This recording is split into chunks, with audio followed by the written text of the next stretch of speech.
Olá, amigos traders e investidores, sejam bem-vindos ao canal Conde de Investimentos. Meu nome é Daniel e hoje nós vamos falar da estratégia chamada UPS, isso mesmo, UPS, que foi desenvolvida pelo grande trader Larry Williams e é a estratégia que, lá no seu livro, ele diz que é a melhor estratégia que ele já encontrou. Será que ela é isso tudo mesmo? É isso que nós vamos ver neste vídeo.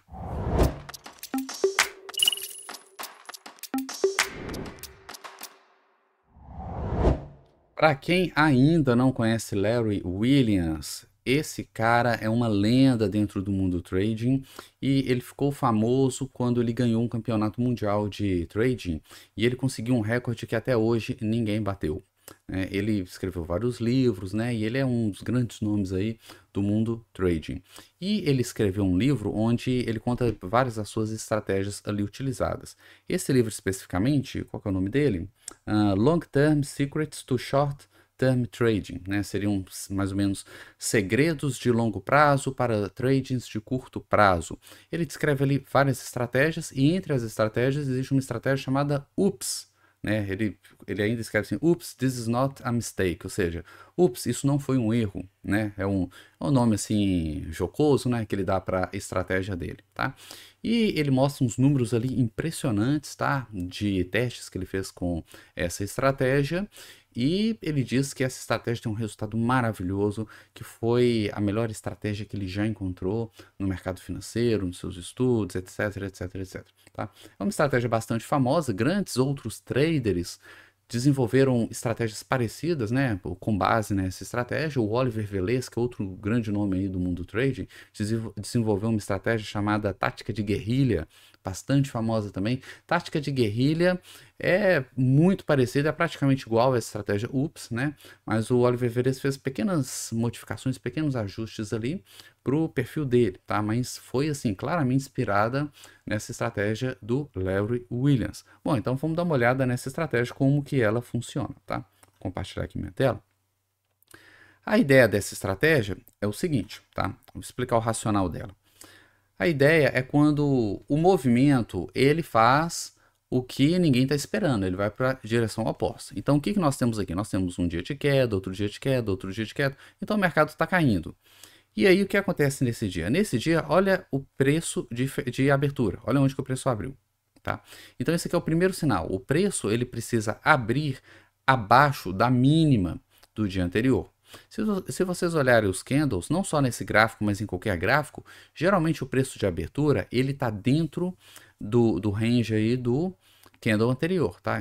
Por exemplo, esse preço de abertura, ó, ele está dentro desse espaço ocupado aqui pelo candle anterior. Esse aqui também, ó. Todos os candles aqui da tela, deixa eu ver, todos eles, todos os candles aqui da tela, o preço de abertura está dentro do range do candle anterior, tá?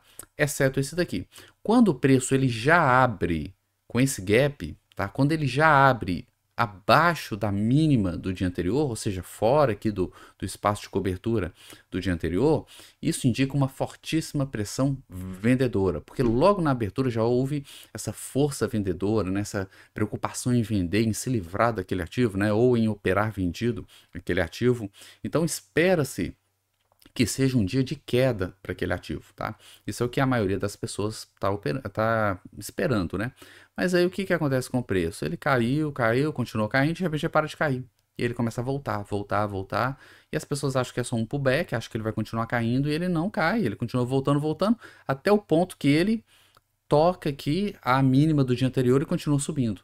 No momento que ele rompe a mínima anterior, é quando a gente diz, ups, a gente apostou na queda, mas ele está subindo, né? Esse aqui é o momento do ups e esse é o sinal de entrada, tá? Então, basicamente, o que é o sinal de entrada? O sinal de entrada é quando temos uma abertura abaixo da mínima do dia anterior, tá? E nesse candle que teve essa abertura, em algum momento ele rompe a mínima anterior, revertendo toda a expectativa. A expectativa aqui era de continuação da queda, mas ele está indo no sentido contrário, por isso ele chamou de ups, tá? E quando ele começa a vir nesse sentido contrário, o que a gente faz? A gente coloca uma compra, a gente compra, tá? Então a gente deixa uma ordem de compra logo aqui, ó. A partir do momento que ele veio aqui para a mínima anterior, a gente compra e a gente vai ficar posicionado durante todo o dia e a gente vai sair na abertura do dia seguinte, tá? É uma operação de swing trade, ela vai durar um dia. Você entra em um dia, ela sai no dia seguinte, tá? Então a gente espera, repetindo, a gente espera um dia que vai abrir abaixo da mínima e a gente coloca uma ordem de compra logo na mínima, tá? Rompeu a mínima que a gente entra e vai ficar posicionado o resto do dia e sai na abertura do dia seguinte, tá? Operando contra todas as expectativas, tá? Aqui para frente a gente tem mais exemplos, ó. Cadê? Aqui, ó. Aqui a gente teve outro, ó. O preço abriu abaixo da mínima, foi lá embaixo, voltou, cruzou a mínima, a gente comprou e ficamos comprados até a abertura do dia seguinte. Aqui aconteceu de novo, ó. Comprou lá embaixo, voltou, comprou na mínima e ficou até a abertura. Aqui foi bonito, né? Porque abriu com um gap lá em cima, né? É claro que pode ser operado na venda também, né? Nos dois sentidos. Você tem que fazer o backtest para saber se funciona. Nesse caso aqui, eu dou preferência para ações e ações é muito melhor operar na compra, tá? Por isso que aqui não tem o backtest da venda, é só o backtest da compra. Porque em ações, venda geralmente dá prejuízo ou dá um resultado muito ruim no longo prazo, tá? Aqui é a mesma coisa. Olha o tamanho do gap. Abriu lá embaixo, ó.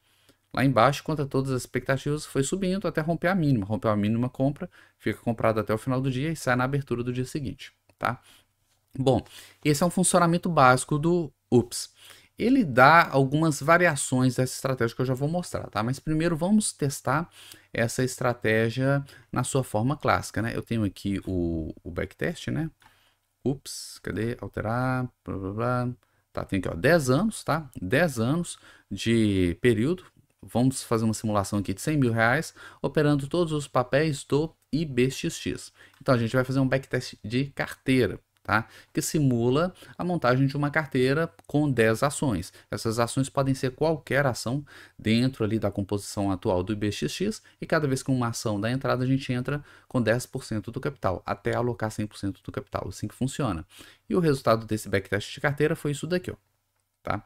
10 anos operando a estratégia UPS no Brasil, operando o IBXX, tá? De 2013 a 2023.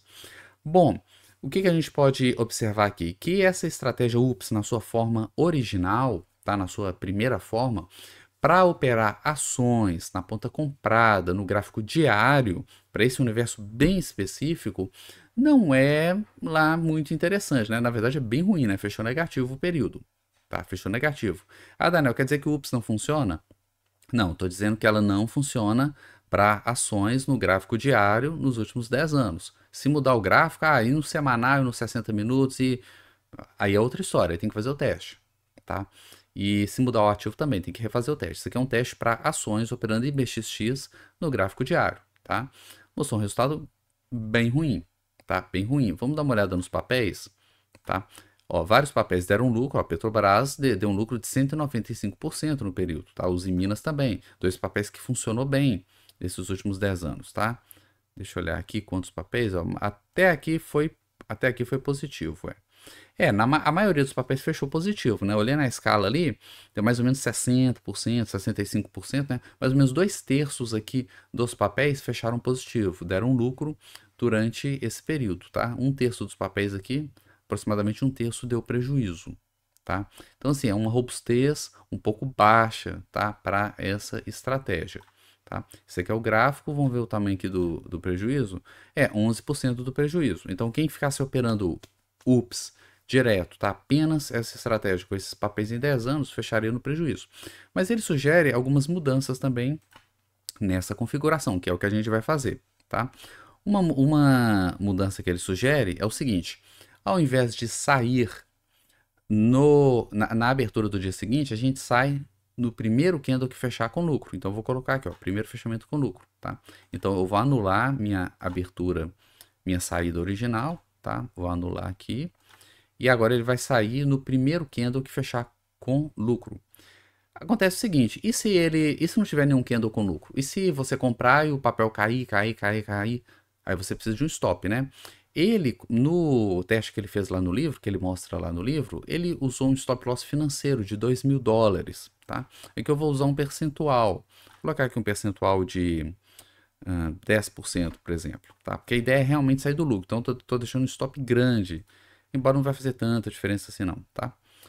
Bom, então, deixa eu conferir aqui, tá? Compra, tá? Então, o que a gente mudou aqui? O sinal de entrada é o mesmo, tá? A diferença é que a gente só vai sair quando o candle diário fechar no positivo, com lucro, tá? E a gente vai colocar um stop ali de 10% para o caso do preço não voltar, não subir, tá? Então vamos refazer o backtest. Backtest realizado. Primeiro vamos dar uma olhada aqui nos papéis, tá? Muitos papéis aqui no lucro, tá? Até aqui, colocar aqui no meio, a robustez aqui de multiativos ficou mais ou menos a mesma coisa, 65%, talvez 70%, tá? Pouca diferença. Agora vamos olhar o gráfico. Olha a diferença, olha como é que o gráfico já mudou, tá? Essa segunda configuração já ficou bem melhor, ó. Bem melhor. A gente alongando o stop, colocando o stop de 10% e só saindo no candle que deu lucro, o sistema já ficou melhor, tá? Performou bem até aqui e aqui entrou numa fase ruim. Inclusive ele está no drawdown da estratégia, tá? Funcionou muito bem até esse período aqui, tá? E nesses anos mais recentes, provavelmente é esse bear market aí mais recente da bolsa, né? Ó, tá sendo muito ruim para a estratégia. Isso aqui foi um resultado de 197% de lucro, 197. E o drawdown hoje ele está em torno de 36%, mais de um terço, é um drawdown bem alto, né? O drawdown bem, sofreu bastante aqui recente, tá? É claro que você pode brincar aí com... Você pode colocar um alvo, pode brincar com stop, colocar outros percentuais diferentes, tá? Enfim, você pode fazer vários testes aí para otimizar essa estratégia para o ativo que você gosta de operar, para o tempo gráfico que você gosta de operar. Eu acredito que ainda dá para melhorar, gastando tempo aqui, eu acho que dá para melhorar bastante aqui essa estratégia, tá? Bom, mas aí surge aquela pergunta, né? Poxa, ele diz que essa é a melhor estratégia que ele já encontrou, né? Mas o nosso backtest aqui não tá tão legal assim, tá?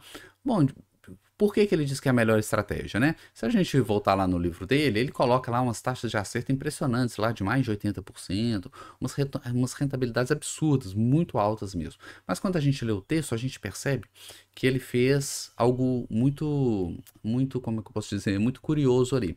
Ele filtrou qual eram os dias que ele ia entrar. Tá? Às vezes ele filtra pelo dia da semana, às vezes ele filtra pelo dia do mês, tá? Mas ele filtrou pelos dias, né? Ele identificou alguns dias da semana onde a estratégia funcionava muito bem e só operava nesses dias. E não operava nos dias da semana que não funcionava bem, tá? E quando a gente faz esse filtro por dia da semana, o resultado foi absurdamente alto, né? E ele até cita que algumas pessoas chamariam isso de overfitting, né? Algumas pessoas estavam acusando de que ele tinha feito um overfitting no backtest, porque ele não poderia filtrar os dias ali de acordo com o resultado do backtest. Aí ele dá ali uma explicação de que, na visão dele, aquilo não é um overfitting, porque aquilo ali era baseado numa sazonalidade normal do mercado, bem conhecida, blá blá blá. Ele fala um monte de coisa ali tentando justificar, né? Quem assistiu o último aulão do Estrategista Quant sabe que quando a gente faz esse tipo de coisa, a gente insere um viés de mineração de dados, que basicamente foi o que ele fez, né? Ele inseriu um viés de mineração de dados ali nos dados do backtest. E esse viés, ele acaba aumentando muitos resultados, tá? Não quer dizer que seja impossível que aquele resultado se repita, né, em conta real, mas quer dizer que é muito improvável que ele se repita, né? Então, independente da justificativa que ele deu para fazer esse tipo de filtro, né? A maneira como ele fez, a questão não é que não se pode fazer esse tipo de filtro, pode se fazer, mas você tem que usar dados fora da amostra para fazer esse tipo de análise, né? E no caso do teste lá, ele meio dá uma justificativa ali, mas no fundo, ele não usou dados fora da amostra, né? Ele usou todos os dados dentro da amostra. Por isso, aquele resultado é um resultado contaminado pelo viés de mineração de dados, tá? O resultado que ele apresenta no livro. Tá? Então, tudo bem, é um resultado muito alto, mas é um resultado que sofre do viés de mineração de dados. Então, isso aí fica de alerta que mesmo quando a gente lê um livro clássico sobre trading, é bom a gente ter um senso crítico, né? E avaliar com calma ali o que o autor escreveu, o que ele está querendo dizer. Às vezes pode ter uma falha ali que o autor mesmo nem percebeu, né? Ou né, o autor camuflou ali nas entrelinhas do texto, beleza? Bom, vou deixar para vocês também um card aqui de uma outra estratégia do Larry Williams, uma estratégia chamada Smash Day, é outra estratégia bem famosa dele também. Eu fiz o backtest, fiz a análise, apresento no outro vídeo. Então é só clicar lá para vocês conhecerem uma outra estratégia dele. Espero que tenham gostado, vejo vocês no próximo vídeo, até mais.